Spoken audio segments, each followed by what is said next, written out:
Bonjour les richesses, je suis Afi, nous sommes sur la chaîne Afi et la différence. Vous êtes des richesses parce que vous êtes différents les uns des autres et ainsi vous allez pouvoir apporter quelque chose à vous-même et à votre prochain. Aujourd'hui nous allons parler du pouvoir du nom. Est-ce que vous vous demandez la signification de votre nom? Qu'est-ce que ça veut dire? D'où ça vient? Ça a de l'importance sur votre personnalité, sur votre vie, sur votre environnement.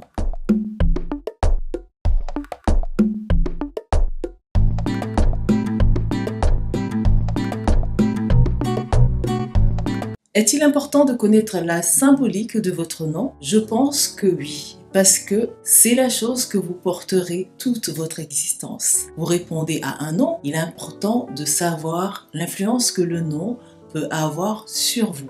Dans la mythologie égyptienne, Isis a influencé Ré pour avoir du pouvoir. Comment elle a procédé?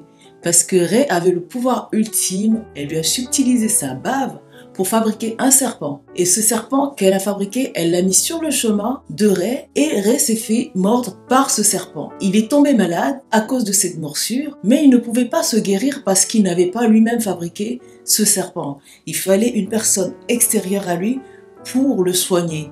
Or, c'était lui qui possédait le pouvoir de guérir ce mal. Alors Isis lui propose de le soigner, mais pour cela, il faut que Ré donne à Isis son nom secret, son nom divin.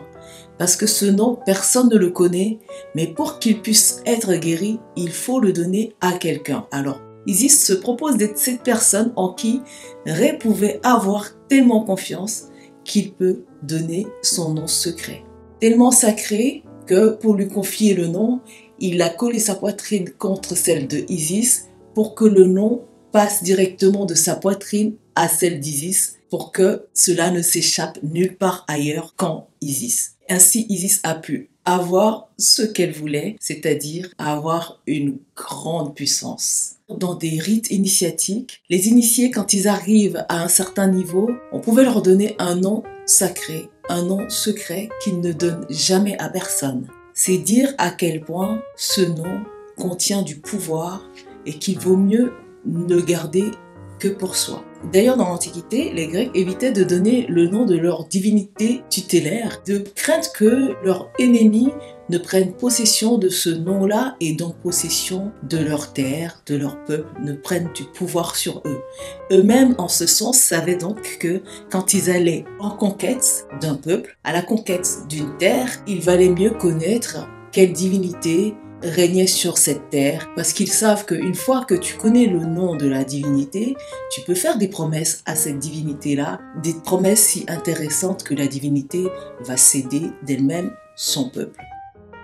D'aucuns d'ailleurs pensent que un enfant avant de venir sur terre souffle son nom à ses parents. Au commencement était le Verbe et le Verbe se fait chair. Le Verbe a existé dans le subtil avant de se concrétiser, avant de se réaliser. Et dans ce nom, il y a une vibration qui contient l'histoire, la personnalité de l'enfant qui vient sur terre, sa mission de vie, le bagage qu'il porte. Et ceci est inscrit dans son ADN. L'être humain est composé essentiellement d'eau.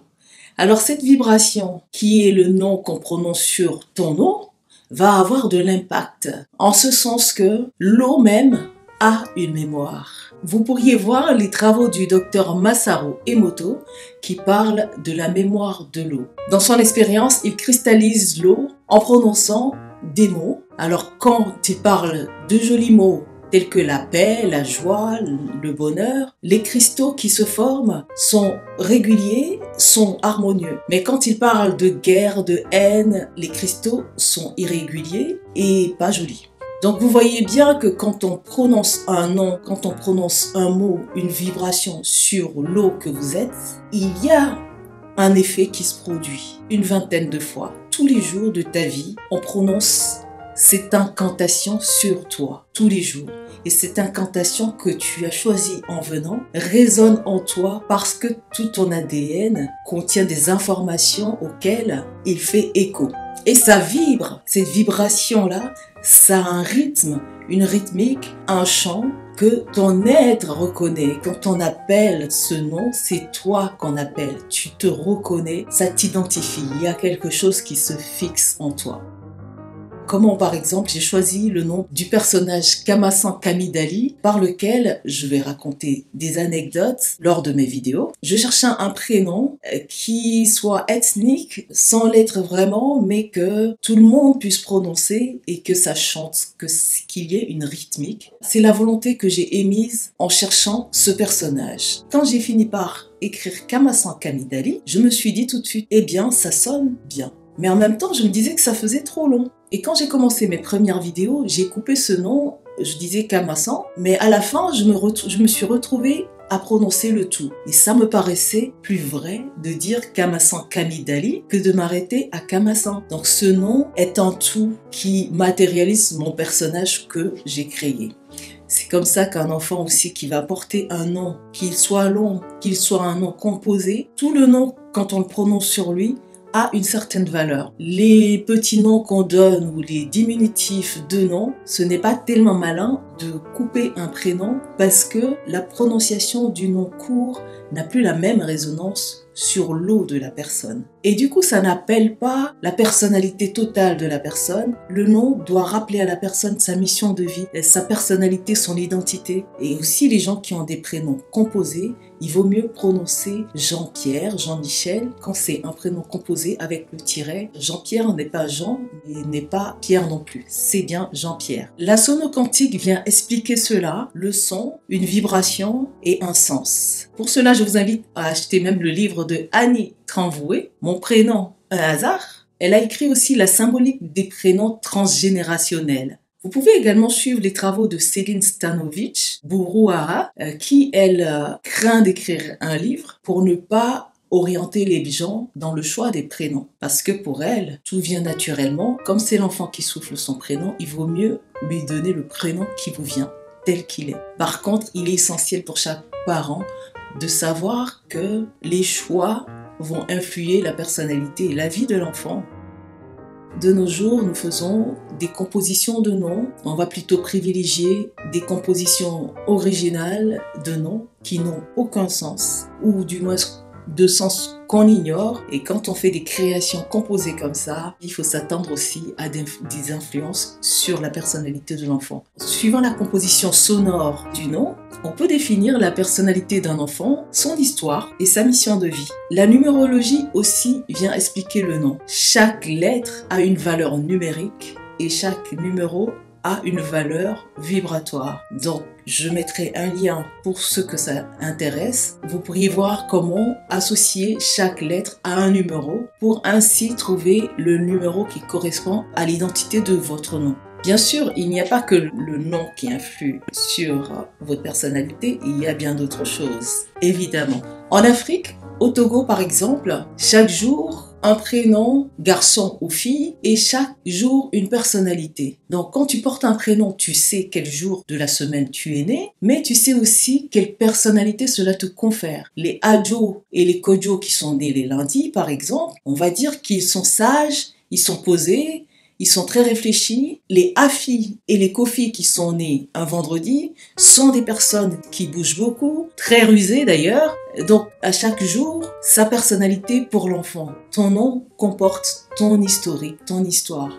Certains vont donner le prénom par rapport à l'histoire d'un grand-père ou à l'histoire de naissance. Tu vas avoir un prénom parce que avant toi, il y a eu des morts, ou avant toi, il y a eu des jumeaux, ou avant toi, il y a eu des jumeaux qui sont morts. Il fut un temps, de façon générale, il y a une symbolique dans les noms qu'on donne. Aujourd'hui, nous nous sommes détachés de tout ceci et nous donnons les prénoms aux enfants parce que c'est beau, parce que c'est fun, parce que c'est original. Mais qu'on le sache ou pas, il y a un sens caché qui vibre sur l'eau de l'enfant. Il vaut mieux le savoir parce que ce qu'on sait nous libère. Ton univers subtil, une fois que tu sais, crée une connexion qui fait que ça fonctionne bien mieux.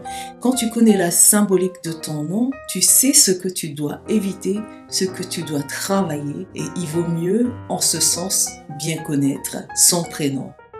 Quand on a coupé le nom et surtout quand on a changé de nom, on coupe la personne de sa mission, de ses origines, de ses racines. Alors comprenez bien que quand vous changez de prénom, pour certains peuples où on est avec un prénom authentique de chez soi, l'acte de se faire baptiser change ta mission de vie, change ta racine.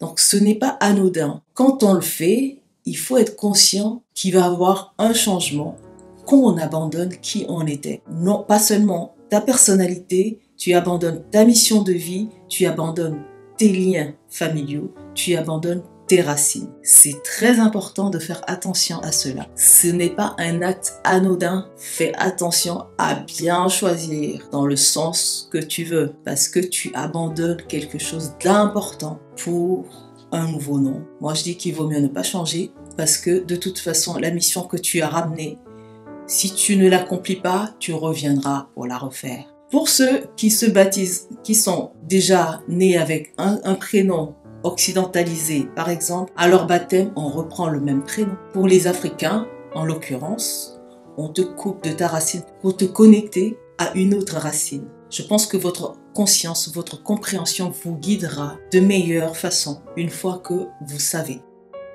Et pour ceux qui ont plusieurs prénoms, le plus impactant est le premier prénom qu'on t'a donné et le prénom qu'on t'a donné à l'état civil. Alors quand vous portez donc plusieurs prénoms et qu'on vous appelle de ces divers prénoms, ça veut dire que vous avez une influence de tous ces prénoms-là. Le premier prénom étant le plus important, les autres ont quand même une influence. Renseignez-vous bien quand même pour savoir quel bagage portent ces prénoms-là pour vous.